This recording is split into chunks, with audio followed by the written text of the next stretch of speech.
Il y a un blog que j'avais mis en route en 2009 dans le cadre d'un projet avec le Festival de l'Oie Blanche que j'ai poursuivi dans le cadre du projet de gestion intégrée des oies.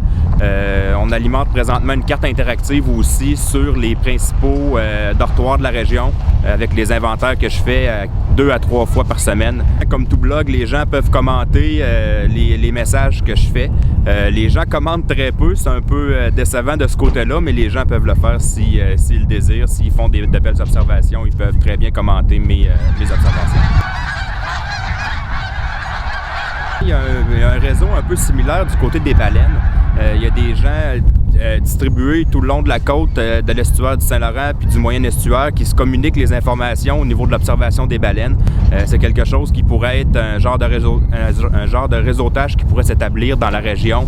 Exemple, entre la Pocatière et Saint-Vallier, avoir des gens un peu partout sur le territoire qui restent sur le bord du fleuve et qui me disent « Bon, ben aujourd'hui, j'ai vu tant d'oies dans la région. » Ça serait beaucoup plus simple, ça serait plus dynamique, puis on aurait beaucoup plus d'informations. Évidemment que dénombrer des quantités assez impressionnantes d'oiseaux et d'oies, ben, ça prend quand même une certaine habileté à réussir à évaluer les nombres.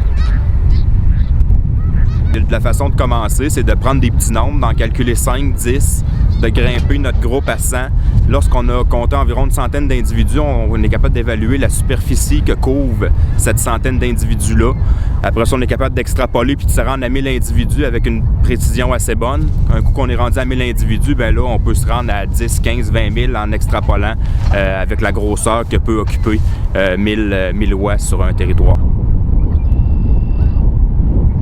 Les oies sont arrivées très tôt, mais comme tout le monde l'a remarqué, le mois d'avril a été quand même assez frisquet, ce qui a ralenti beaucoup la migration.